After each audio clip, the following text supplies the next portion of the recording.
Last week, we began a series based on the book, The 5 Invitations, written by Frank Ostaseski. He is an author, he is a teacher, he is a founder of the Zen Buddhist Center in San Francisco. And the book, The 5 Invitations, is a result of him sitting with patients, or sitting with patients, people in hospice care, and the things that he learned doing that work, the deep, deep lessons that he learned. And out of those deep lessons and those very intimate experiences, he identified what he calls 5 invitations. And he says they're not so much something just to memorize, but are very much something to take deep into one's consciousness and out into the living of one's life. And last week we took a look at the first invitation. If you were with us or watched online, you remember that that invitation is the invitation, don't wait. Don't wait. And today's invitation is, in some ways, I think, maybe a bit more challenging, perhaps one of the more challenging ones of the 5. And it is the invitation, welcome everything, push nothing away. Welcome everything. Push nothing away. Say that with me. Welcome everything. Push nothing away. There are moments when it's very easy to do that, right? We can think of joyous experiences in our lives, big ones and small ones, where it's so easy to welcome that experience, right? And then we can think about and maybe are living through some experiences right now that are really difficult, maybe frightening, maybe scary, maybe painful. And all we want to do is what? Push them away. Push them away. And yet the deep spiritual practice, the invitation that Ostaseski is offering through his work, is this idea that we are to welcome everything and push nothing away. And so I want to share with you, out of that idea, a few realizations or a few reminders that maybe will make it a little bit easier to put this into practice. And the first is that in welcoming everything, we do not have to like everything that is happening. Isn't that a relief? I mean, it's reality. It's reality. We can welcome something without liking it. We can welcome something without judging it. We can welcome something without disapproving of it. Most of us are familiar with the idea that we prefer to have our preferences maintained. We link our happiness with the idea of getting what we want, or as much of what we want as we possibly can, and avoiding as much of what we don't want as we possibly can. And what this does, when we live that way of just going after what we want and resisting and pushing away what we don't want, is if we tie our happiness to that way of being, then we create in ourselves very little capacity to handle the unexpected. And have you not noticed that there is a lot of unexpected that happens in life? From the little things that can be very annoying to great big things. In the past 10 days, I've had 2 significant computer challenges.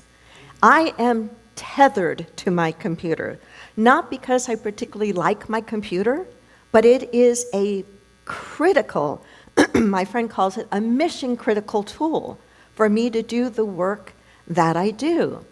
And my computers hardly ever break down. I have good ones. My display screen went down. Needed to take it to Apple. Thank goodness it was still under or with Apple Care. And you should have seen the look on my face when they said, we may need it for 3 to 5 days. I thought, oh my God. Very hard to welcome that, to not want to push that away. They were able to turn it around and they got it done faster. And a few days later, Like 7 days later, to the morning, I decided I better go ahead and do this update. And so I went to, and usually there's no problem with them. But I did the update, and then my screen went black. And it stayed black. It didn't matter how many affirmations I used over it, and I used quite a few, and positive affirmations, not naughty words. Press the button on hold so many times, was on my phone with, Google AI saying, what do I do when it's not even recognizing the power cord, the screen's not coming on, it's just like in a coma state. Flatlined. Anyway, it's back running now and got fixed. But the point being, the unexpected happens. And that's just a first world problem. It really is. It's just a first world problem. But the unexpected happens. And when we tie our happiness to everything working the way that we want it to and avoiding things that don't work the way we want them to, we create in ourselves very little capacity to be able to meet the unexpected and to meet it in a way that doesn't completely throw us off center. Does that make sense? Ostaseski says this about the idea of welcoming everything, push nothing away.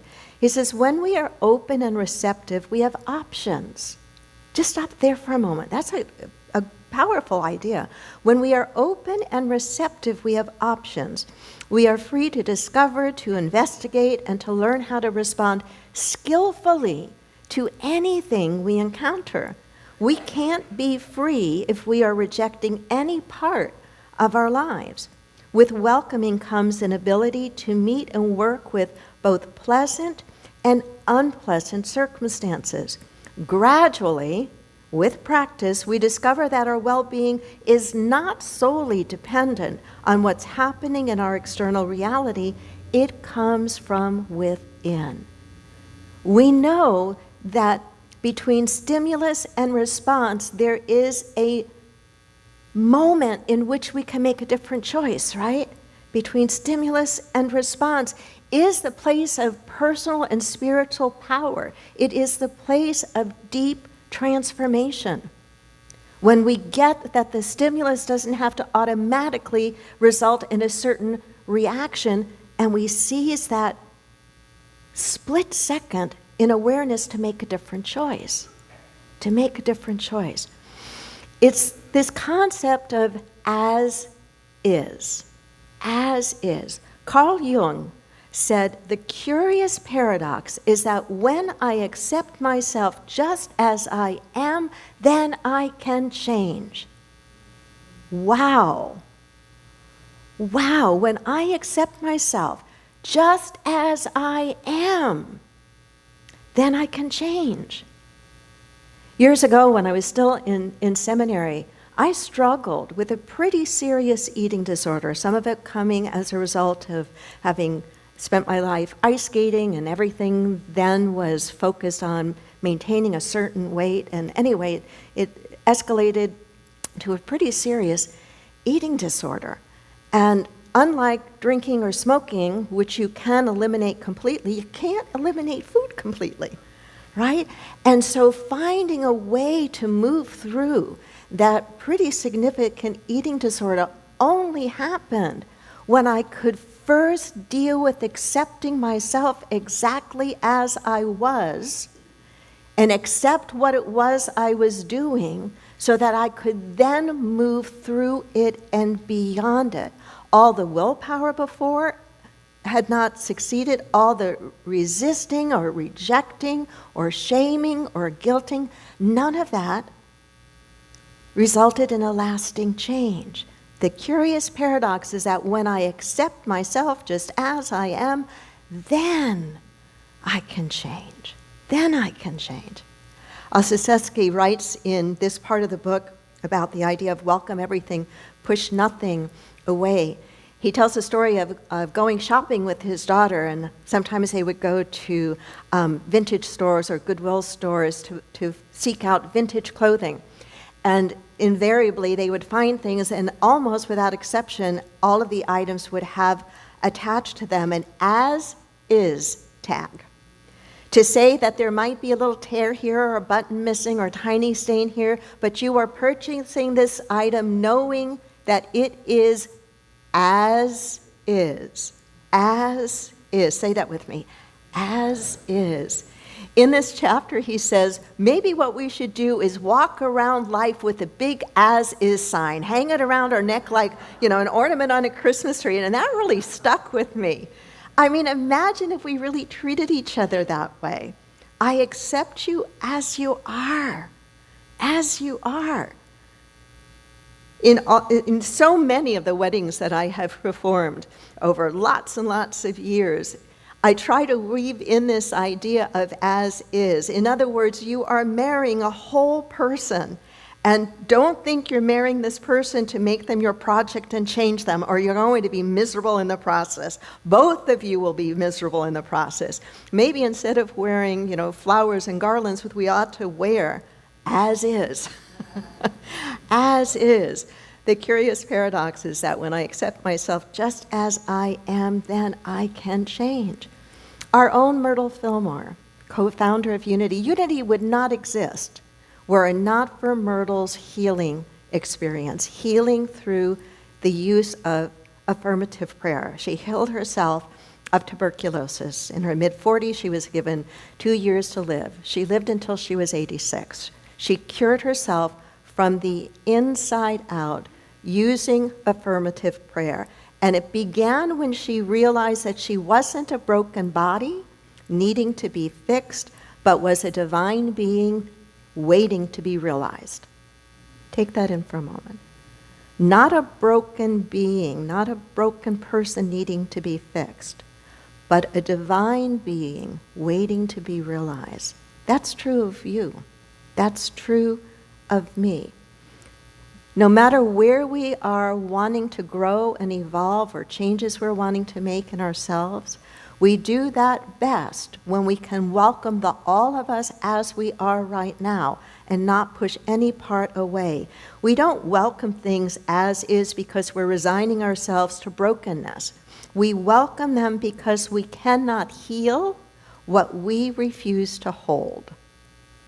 Let me say that again. We don't welcome things as is because we're resigning ourselves to brokenness. We welcome them because we cannot heal what we refuse to hold. It is not negative to be able to clearly identify that which is broken in your life or that which is not working in your life.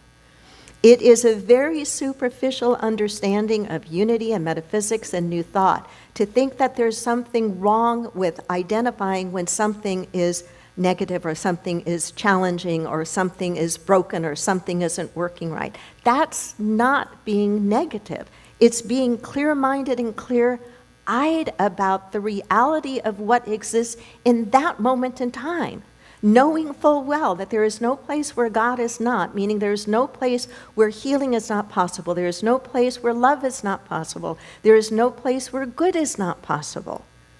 We may have to do a lot of work to realize it, to bring it forth, but it's there. Does that make sense? Does that make sense? Welcome everything, push away nothing really is an invitation to openness, to spaciousness. And, in the spiritual journey, as we learn more spiritually and understand spiritual concepts more and apply them more consistently over time, some of what happens is our whole approach to life is much more open, much more awake.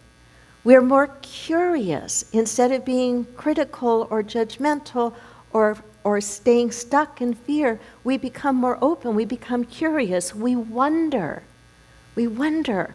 It's in that wonderment that we are more able to welcome what is and push nothing away. And hearkening back to a previous quote from Ostaseski is saying that when we are open, there's a chance for new possibilities to emerge, new answers to come, new information to come. At the very time that we're wanting to push something away, there's a gift in that thing that we're trying to push away. Remember, we don't have to like it, and we probably don't like it, right? But in pushing it away, we deny ourselves the opportunity to learn something, and in pushing it away, we are adding so much resistance in our life that wears us down. That wears us down. Many of you know that I really enjoy the writings of the poet Rumi. There is a poem that Rumi wrote, I don't remember what century now, but the poem is called The Guest House. And it's this idea in poetic language to be open, to welcome everything and push nothing away. Rumi writes, this being human is a guest house. This being human is a guest house. Every morning, a new arrival, a joy, a depression, a meanness, a momentary awareness comes as an unexpected visitor. Welcome and entertain them all. Even if they're a crowd of sorrows who violently sweep your house empty of its furniture, still, treat each guest honorably. He may be clearing you out for some new delight. Clearing us out for some new delight. Clearing us out for some new delight. Welcoming everything and pushing nothing away is the opposite of rejecting. It's the opposite of rejecting. It's important to note here, and I'm going to use Frank's words, Ostaseski's words here, because people can do terrible things to one another, right? We're capable of tremendous love, and we're also capable of its opposite. So this idea of welcoming everything, rejecting or pushing nothing away, needs to be understood in a holistic context. And I think Frank touches upon this in an important way. He says, of course, there are situations we cannot live with. Situations we cannot live with, such as when we are being physically or emotionally abused, and when we have no choice but to leave. But most of the external circumstances we encounter on a day-to-day basis are not a matter of life or death. Would you not agree with that? Are not a matter of life and death. We can practice meeting small, unpleasant conditions with grace, noticing our own relationship to what is occurring. How is our internal reaction and view shaping our response to the outer world? He gives an illustration in this chapter of two workers who help to install telephone poles. An old-timer who's done it for years and years and years, and somebody who's relatively new on the job. And if you think about a telephone pole, it's pretty tall, right? And it could be 40 feet tall, very, very heavy. And there's a moment when the telephone pole goes into the ground that it's kind of wobbly. And the person making sure that it stays in there, it's wobbly, and the old-timer says to him, you know, if that thing starts to fall, and just as he's saying to the old-timer to the new-timer, if that thing starts to fall, the new-timer says, I'm going to run as fast as I can. And the old-timer says what? No, because you can't outrun that. And if that comes and falls, it can break your back. You do the exact opposite thing. You lean into it. You actually go up to it and you put your hands on it and hold it. What was the song that Nicole so powerfully sang for us to open our service? What was the line into it? Lean into it. Lean into it. It's the same thing that the illustration I've used here so many times before. A beach ball. We push it under the water. Push, push, push, push, push. Takes quite a bit of effort to push it down, right? Quite a bit of effort to keep it down, because what does it want to do? It wants to be up. What are we doing? We are resisting, we are pushing. It's like the emotions we don't want to deal with, the life circumstances we don't like that we want to push away are like that beach ball that we're pushing down. We just don't, we want to hide it, even from ourselves. We don't want anybody to know there's a beach ball down there with a whole lot of stuff on it. And so we push. We can spend years and years doing everything we can to keep that beach ball down there. And what happens eventually?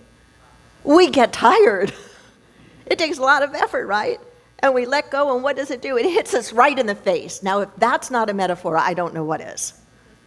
The very thing that we're pushing away is eventually going to do what? It's going to hit us right in the face, right in the face. But if we can create that spaciousness within to welcome, and when I'm using the word welcome, I don't know how he uses it. I think it's probably like this. It's not the kind of, put out the welcome mat and your friends are coming over, you have this great party and you're just welcoming everybody with this childlike joy. I don't think that's what he's talking about. I mean, it's great if you can get there. I know I'm not there yet. But the energy of welcome is the energy of acceptance. The energy of allowing what is to be recognized as it is what it is right now. And as I can accept it, as I can let it be, which is like the energy to me of welcome, then I can be more open to divine wisdom moving through me to understand and identify a better way to meet it. This is not about not making the changes you want to make in your life. It's not about that. It's not about resignation. It's not about thinking, oh, the things that are the way they are now, they're always going to be that way. You and I have tremendous power to bring about change, but we can do it more effectively when we first have that openness, that welcoming energy to acknowledge what is and to stop pushing away so that we can then deal with it better. Does that make sense? Does that make sense? In welcoming everything, it doesn't mean we have to agree with it. We don't have to like it. We just are able to see it. It is so true that in all of Buddhism, well, I shouldn't use a blanket statement like all of Buddhism, core in Buddhism is the idea that there is suffering, that there is pain in life, that we are going to experience things that we don't like. The Buddha had a teaching, or at least it was attributed to him, of this idea that pain is inevitable. It's going to hit us at some points in our life, and each of us has a different pain tolerance. But no matter how tolerant we can be of pain, things happen in our lives that are painful. He says, but the suffering associated with the pain, that is optional. And he's attributed to this example of 2 arrows. That imagine somebody shoots an arrow at you and it hits you. Is that pain? Yeah, it hurts. And it might hurt a lot more depending upon where that arrow hits, right? It could be fatal. It hurts. You are experiencing what? Pain. You're experiencing the first arrow. The second arrow is optional. The second arrow is the suffering, the layer of suffering we put on that very real, legitimate pain that we feel from the first arrow. The suffering when we layer it over with, why does this always happen to me? How am I going to get even with that person? What did I do to deserve that? I don't like arrows. I don't like that person. That is the second arrow. Does that make sense? That part of it is optional, meaning it's not automatic. It's something we're doing to ourselves. We may not want to admit it, but we do it. Am I right? We do it. And just understanding that tendency that we probably still have, just understanding that tendency, keeping it in our awareness, helps us to pop out of that second arrow a little bit faster than the previous time. It helps us to catch ourselves a little bit quicker than the last time we were layering our pain with suffering. It's not like a light switch where all of a sudden, just because we understand that suffering is optional, it's not like a light switch. We go, oh, I get it. I'm never going to do that again. I now understand. No, it's more like a dimmer switch, right? We gradually turn down the layering over of the pain that we feel with the added unpleasantness of the suffering. I want to close with an idea from this chapter, Welcome Everything, Push Away Nothing, that just kind of summed it up for me in a very clear and beautiful way. He writes, an integral part of healing is letting go.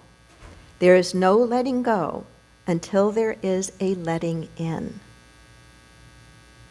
An integral part of healing is letting go.